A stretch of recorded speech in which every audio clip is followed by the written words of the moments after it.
Voici les titres à bientôt midi et demi dans LCI Midi. Je comprends que ça ait pu choquer, mais quelque part, c'était le but de la manœuvre. En exclusivité sur LCI, le rappeur Nick Conrad s'explique après la vague d'indignation suscitée par son clip Appel à la mort des Blancs.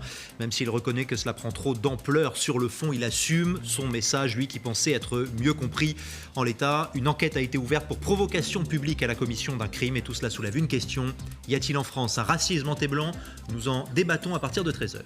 C'est un système bien rodé que dénonce l'association 60 millions de consommateurs. Ces banques qui prélèvent indûment des frais de découvert à leurs clients.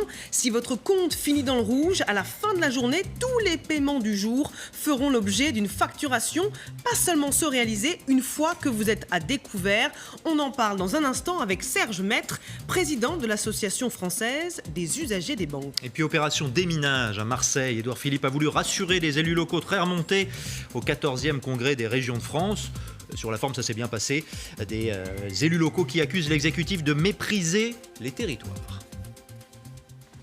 C'est l'heure de retrouver nos experts à midi et demi. Julien Arnaud pour la politique, présent. François-Xavier Pietri pour l'économie, présent également. Et un invité face à nous, face aux experts, Serge Maître, bonjour. Bonjour. Président de l'AFUB, Association française des usagers des banques. On va revenir avec vous sur ces pratiques douteuses des banques dans un instant. Mais d'abord, nous fêtons un anniversaire. Julien Arnaud, de qui s'agit-il ? De quoi s'agit-il ? Eh bien, le Premier ministre, Édouard Philippe, qui fête, oui, aujourd'hui, ses 500 jours à Matignon. 500 jours, 1 an, 4 mois et 12 jours. Alors, l'enfer de Matignon, c'est ce que racontent la plupart des prédécesseurs d'Édouard Philippe. Matignon, une magnifique machine à broyer, se plaît à raconter depuis plusieurs années Jean-Pierre Raffarin. Eh bien, Édouard Philippe, lui, semble plutôt se plaire au 57 rue de Varennes, en plein cœur de Paris. Mais voilà, dans une journée, vous recevez 1% de bonnes nouvelles et 90% de mauvaises, résume François Fillon. Et là, il n'a pas tort, l'ancien Premier ministre François Fillon. Alors, être chef du gouvernement pour Édouard Philippe, eh bien non, ce n'est pas du tout facile ces derniers temps. Démission de Hulot, future démission de Collomb, le Premier ministre qui aurait aimé un remaniement beaucoup plus large pour pouvoir donner de l'oxygène à son équipe, pour pouvoir se donner à lui-même aussi de l'oxygène, eh bien raté, ce ne sera pas pour cette fois. Édouard Philippe, on l'a vu dans l'hémicycle, en plein cœur de l'été, l'affaire Benalla, c'est lui qui est monté au créneau, qui a reçu des coups, qui s'est défendu en mode boxeur. À lui aussi, le service après-vente de toutes les réformes, et puis celle aussi qu'il avait vantées, les fameux 80 km/h. Conséquence, impopularité pour Édouard Philippe. Et oui, dans les sondages, dans le sillage du chef de l'État, qu'importe, Édouard Philippe assume, et il le savait bien que ça serait compliqué. Édouard Philippe aussi, 500 jours, chef de la majorité, lui qui reçoit, qui trinque avec les élus de la République En Marche, les réconforte aussi, mais attention, ça en agace certains qui remettent en cause sa loyauté, oui, avec le président Macron. Alors, et maintenant, me direz-vous, Édouard Philippe, les 500 jours après la suite, eh bien, il y a les européennes, mais il y a surtout les municipales en ligne de mire. Fera-t-il campagne au nom du gouvernement ou lui-même fera-t-il campagne sur son propre nom ? Car il y a Paris qui pourrait lui dire coucou. En tout cas, c'est la petite musique qu'on entend ces derniers jours. Paris, le fameux tremplin pour l'Élysée, se plaisent à rêver certains proches d'Édouard Philippe. La référence, un certain Jacques Chirac. Jacques Chirac qui disait « Les anniversaires ne valent que s'ils constituent des ponts jetés vers l'avenir ». Alors certainement qu'Édouard Philippe aimerait aujourd'hui qu'on lui souhaite un bon anniversaire. Merci Julien Arnaud. Serge Maître, vous qui interpellez régulièrement le gouvernement, on va revenir avec vous sur ce système bien rodé des banques pour facturer illégalement, selon vous, des frais de découvert à leurs clients. On va prendre un exemple pour que tout le monde comprenne bien, et je parle sous votre contrôle et sous le contrôle de François-Xavier Pietri, l'expert des questions économiques. Si il vous reste 100 € sur votre compte en début de journée, vous retirez 50 € à 8 h, puis 40 € à midi. Vous êtes toujours dans le vert, le solde est positif. Mais à 16 h, vous retirez 40 €, vous basculez donc dans le découvert. Théoriquement, les frais de découvert s'appliquent à partir du retrait de 40 €, à partir du moment où vous êtes à découvert, mais certaines banques appliquent des frais sur toutes les opérations de la journée. Ça rapporte beaucoup plus. Alors peut-être que ceux qui nous regardent se sont déjà aperçus, se sont dit « mince, ça fait cher ». Oui, ça fait cher, oui. Pourquoi c'est illégal ? C'est illégal parce qu'il y a un principe fondamental que la Cour de cassation a déjà consacré. Tout prix que l'on paye doit être la juste contrepartie d'une réelle prestation. Or là, lorsque vous avez eu les premières opérations, vous aviez les sous sur le compte et pourtant on va vous appliquer des taxations, des frais d'incident de paiement qui n'existe pas. Voilà l'artifice, un artifice qui est condamnable de par la loi. Là où ça ne va pas, c'est que effectivement, ce sont des pratiques de flibustiers. Alors on se demande, mais comment on en est arrivé là? C'est pas par hasard. Pourquoi?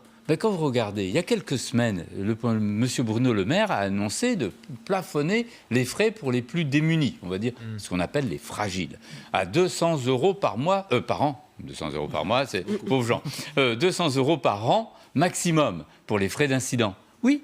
Mais on avait dit, attention, les banquiers vont se rattraper sur les autres. Ah oui, c'est ce qu'ils font donc. Voilà, on protège 350 000 personnes, oui, c'est déjà bien, on ne va pas le bouder. Mais les autres, ils sont combien? Ils sont environ, on considère, entre 8 et 10 millions de personnes concernées par ces situations. Qui ont des incidents réguliers, c'est ça que vous quand vous dites? Qui ont des incidents, qui ont un découvert au moins une fois par trimestre.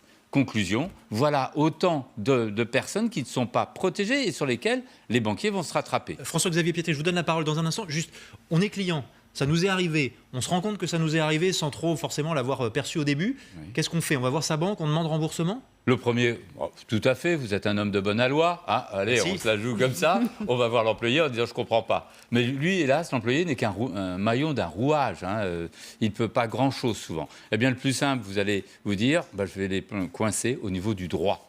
Oui, le droit, ça existe, c'est pour protéger. Mais là, c'est une procédure, il faut se lancer là-dedans. Il faut lancer au moins une lettre recommandée. Et vous savez, sur une lettre recommandée, bien sentie avec des arguments juridiques, eh bien, au moins une personne sur deux, on en publie un modèle sur notre site internet, c'est gratuit, donc il n'y a pas de lucrativité là-dedans. On peut aller voir sur votre site pour s'inspirer, parce que si on n'est pas un expert juridique, c'est compliqué. Tout à fait, on est souvent malhabile, on n'est pas Madame de Sévigné ni Monsieur Zola pour faire ce genre de courrier. Vous le lancez et une banque sur deux arrive à un accord avec vous, total ou partiel, pour le remboursement. Oui, juste pour revenir sur ce plafond que vous évoquiez à l'instant, on est bien d'accord. À l'origine, la volonté de Bruno Le Maire, c'était de le rendre obligatoire, mais il n'est pas obligatoire. Les 200 € par an, c'est à la discrétion des banques. Elles vont d'une certaine façon le faire de bonne volonté, quoi. Vous relevez la question qui fâche, parce qu'il s'en est remis à l'engagement des banques. La main sur le cœur, ça existe, un cœur de banquier, mais il ne faut pas exagérer. Là, concrètement, les banquiers sont appelés, mais que pour 350 000 personnes. C'est ça le problème. C'est que tous les autres, il les a laissés tomber, alors que M. Bruno Le Maire, il y a 8-9 mois, affichait une volonté beaucoup plus importante de protéger tous les usagers de ces pratiques qu'on connaissait. Et là, ce n'est pas par hasard, on a une dénonciation, vous avez dit association. L'INSEE et 60 millions de consommateurs sont un établissement public. C'est le bras séculier de la DGCCRF, la Direction Générale de la Consommation, Concurrence et Répression des Fraudes. Ce n'est pas peut-être par hasard que tout d'un coup, on nous sort 3 semaines plus tard. Il y a un moyen de pression sur les banques, là, qui vient peut-être de l'État indirectement. On pourrait l'espérer. Au moins, ça donnerait un sens aux choses, car sinon, on bêle à nouveau dans le désert, parce que c'est un psychodrame franco-français qui dure depuis 1984. Chaque fois, l'État intervient par une mesurette, une petite mesurette, qui, pour le plus grand nombre, n'a pas d'effet. Un drame franco-français. Il n'y a rien qui s'améliorera? Disons que l'Union européenne va mettre les pieds dans le plat. Il est évident que si on ne paye pas plus dans les autres pays de l'Union européenne que chez nous quand on utilise notre carte bancaire, c'est le même prix, c'est grâce à l'Union européenne. Si la gratuité, un certain nombre de gratuités de faibles montants, c'est grâce à l'Union européenne. Dans quelques mois, il y a des élections européennes, on peut s'en rappeler. Là, ce qu'il y a, c'est que l'Union européenne, dans une directive, la DSP2, a rappelé, il n'y a pas longtemps, que les frais doivent être raisonnables et en relation avec le coût de revient.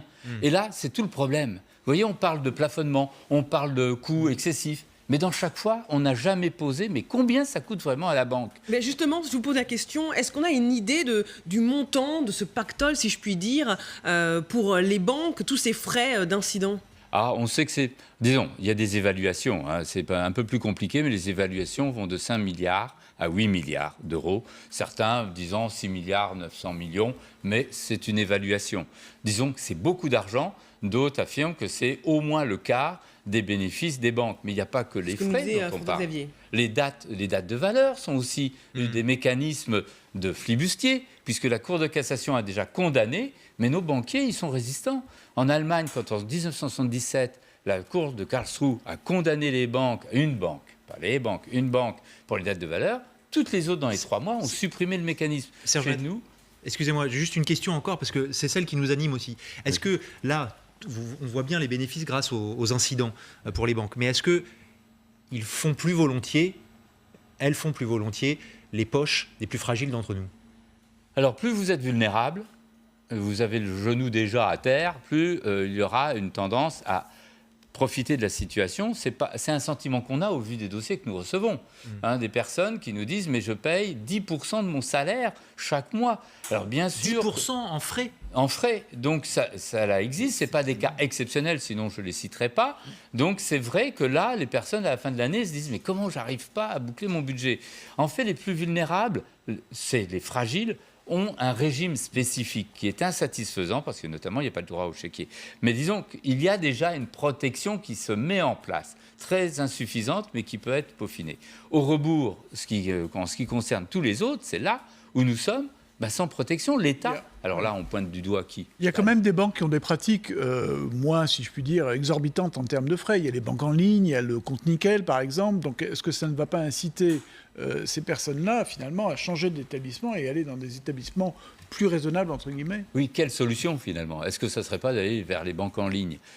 Disons que si on parle des plus vulnérables, ils ont souvent plus l'Internet. Ils ont souvent plus le smartphone. Ah non, mais je parle de ces populations, puisque j'en suis le représentant, notamment. Donc on ne va pas faire bisounours, on va reconnaître la réalité des choses, effectivement. Le deuxième point, c'est que très souvent, par exemple, vous avez Eco de Crédit Agricole qui propose l'équivalent d'un compte en ligne, mais avec un accès à l'agence bancaire, avec un responsable qui doit être votre gestionnaire. Donc là, il y a déjà de l'humain, parce que très souvent, c'est les populations qui sont un peu vulnérables, aimeraient bien avoir un rapport humain.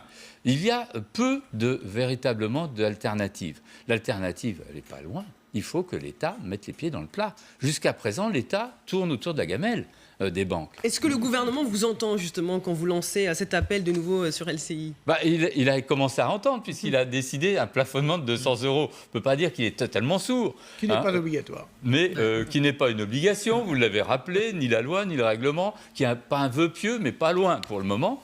Disons que nous sommes, effectivement, c'est grâce à ces vagues qu'on adresse au gouvernement qu'on finit. On sait que Bruno Le Maire a une sensibilité sur ce sujet. On ne peut pas le nier, il y a une certaine sensibilité que n'avait pas Michel Sapin, le prédécesseur. Mais il faut qu'il aille jusqu'au bout. Et pour le moment, on pourrait espérer que la révélation des pratiques de deux banques, là, qui sont de pratiques de flibustiers, puisse, et sans diffamation, c'est une réalité, compter des sous sur des opérations pour lesquelles on n'a pas fait de travail, il y a quand même un problème là-dessus. Donc concrètement, c'est ça qui est en cause. Eh bien, on peut espérer que ça le convainc de passer à une vitesse supérieure. C'est l'adresse qu'on lui fait. On verra ça. On sent bien qu'il y a besoin de clarté, en tout cas, dans ce débat qui nous concerne